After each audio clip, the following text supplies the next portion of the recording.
Dateline, Washington. The Commerce Department is halting exports of most U.S.-made firearms for 90 days and reviewing its support of the country's biggest gun trade show to ensure such backing does not undermine U.S. policy interests. Steps that could slow 2 decades of growth of gun sales abroad. We go to Steve Bregeer, our analyst on guns and regional gun expert, to tell us what he thinks the government is actually doing here. Well, Glenn, guns are evil, and they should be banned. And they not only should be off the streets of America, but be off the streets of the entire world. These sales, of course, also help gun companies and improve their businesses. And since we want them all to go away and the Second Amendment to be destroyed completely, we do not support these exports.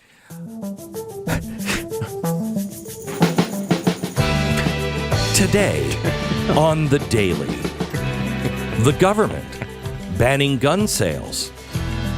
It could only harm the gun companies.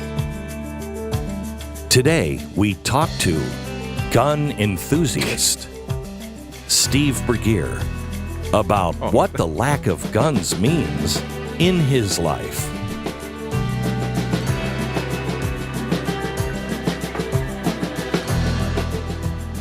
Do you ask a question, or do I just start talking? I don't know how this works. You just start talking. But you didn't ask a question. I just said you're gun nut. Guns help protect people from, lawless mobs that, the left continues to empower. You're insinuating that black people on the street or brown people are lawless mobs? I said nothing about anyone's skin color. Why are you? We're the New York Times. I think we understand what you're saying, gun nut. Racist. And that's all the time we have. I didn't even get a chance. I mean, this is so unbelievable. They are not tracking. Here's why they say they're doing this. They say they're doing this because they want to make sure that the guns that are being sold by manufacturers to gun stores all around the world, that those guns don't fall into the wrong hands. But we're sending billions of dollars worth of ammunition and guns to Ukraine without anyone tracking any of it. Notably, the export ban does not apply to Ukraine. You can apparently send as many guns as you want there. Well, they're the government. Mm-hmm. The government can send it. Mm-hmm. Just gun manufacturers can't send it. Government doesn't build the guns. They're sending guns from gun manufacturers. They buy them. Yes, there's this. It's just amazing that the weird. It doesn't make any sense, right? It used to make sense, like the old days, right, where generally conservatives were more in favor of a strong, position around the globe when it comes to maybe a hawkish stance on that, and that applies with a. It kind of works well with the position at home that you should also be able to defend yourself. Like you kind of see that. Now the left has just decided that they're the pro-war people, but they don't want us to be able to protect ourselves against lawless mobs that go through city after city after city. That they encourage and solicit donations for. I don't know. It doesn't seem to work together all that well. A well-regulated militia being necessary to the security of a free state. The right of the people to keep and bear arms shall not be infringed. This weekend, we saw more shootings here in the country. Last week, we saw, a mass shooting, and we find out now that mass shooting up in Maine, there was plenty of red flags that went up. Couldn't have been more red flags. I mean, the guy was literally telling people he wanted to shoot up a military base. Correct. And telling authorities that he was going to do that. So immediately, of course, the regular arguments in the media and the left. Do I need to say that? media and the left. Yeah, it seems repetitive. Yeah. Also, immediately, the usual counter-arguments were made by the Second Amendment advocates. It's a shooter, not the gun. The man was unstable, shouldn't have had a gun. Regulations wouldn't have wouldn't have stopped him. Bad guys don't observe the regulations. These shootings are stopped by good guys with guns. All of that stuff is true. But none of that is the thing that we should focus on right now.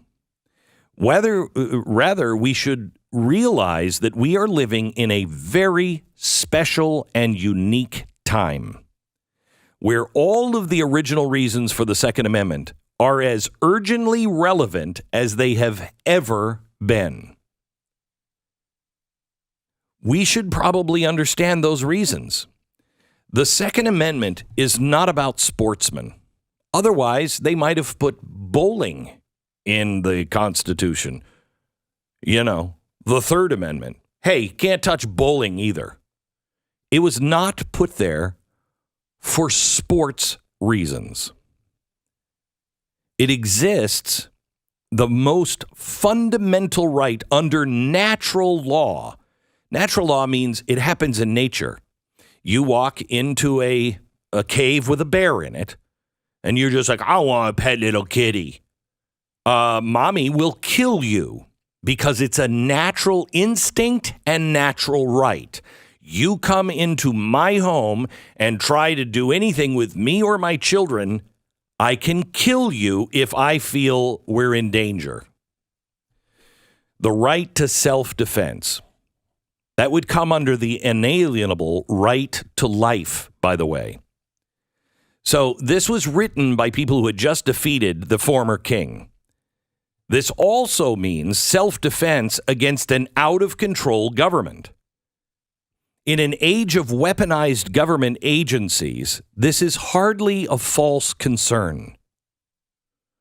Tellingly, the argument against this usually is efficacy. Oh, you're going to need an F-15, not an AR-15. Oh, God. I hate that. It's so I don't know. stupid. The Taliban did pretty well. Pretty well. The history of asymmetric warfare from the Revolutionary War onwards would beg to differ, as would gun confiscation being one of the first acts of every tyrant in history. But more importantly, the Second Amendment also means simply self-defense against people with evil intent. That's where we should really focus. The left essentially argues that that kind of self-defense is irrelevant today. That's why we have police forces. Really? The ones that you have gutted? The ones that you said were irrelevant and racist and horrible? The ones we can't get to respond to any problems because there's not enough of them left? Quite aside from truly frightening crime statistics, self-defense has never been more relevant than it is today. And I think the, Hamas pogrom kind of makes that case. Here's a country that does not lack experience with terrorism and war. Tiny, tiny little Israel. Help should arrive fast. But there was shock and surprise on October 7th. The lesson of how much time an organized response took should resound loudly, not only in Israel, but all around the world, including America. Hours passed before help came to many places under attack. Hours. We've just let 10 million people into our country that we don't know who they are. We saw what 28 individuals could do on September 11th. Are you telling me you're comfortable that there aren't enough people to cause real problems in our country in multiple places? It was emergency alert squads. It was civilian gun owners, single cops, soldiers who ran toward the sound of gunfire, undermanned and outgunned. What would the result have been if the population of Israel had been completely disarmed and helpless, fully dependent on their security forces? How many would be dead? Far more than are. This lesson has not been missed in Israel, which is actually very restrictive on firearm regulations. Not everybody can have a gun. Those who can usually granted one handgun and 50 bullets, no more. All fully registered and permitted. I think Israel should adopt a full Second Amendment right. Now the rules are being relaxed. Gun owners are asked to carry. The alert squads in rural areas are being supported like never before. Squads are made up of former combat soldiers and are kept armed and trained to defend against terrorist incursions. During the Hamas program, they made a huge difference. They couldn't stop it all. They took heavy losses. But where they were kept in a good state of readiness, casualties were considerably lower, higher where not. They blunted the assault. Americans had institutions like this when we first started. It was the Minutemen. Men armed and trained, held ready to defend their community at a minute's notice. We know of their role in the early stages of the War of Independence, but there were similar local groups meant to defend against whatever the danger might have been at the time. Indian, for that matter, French, British, Spanish incursions. We live in a time now where Jews have to cower inside their homes or get locked in libraries for fear of the mob in our own country.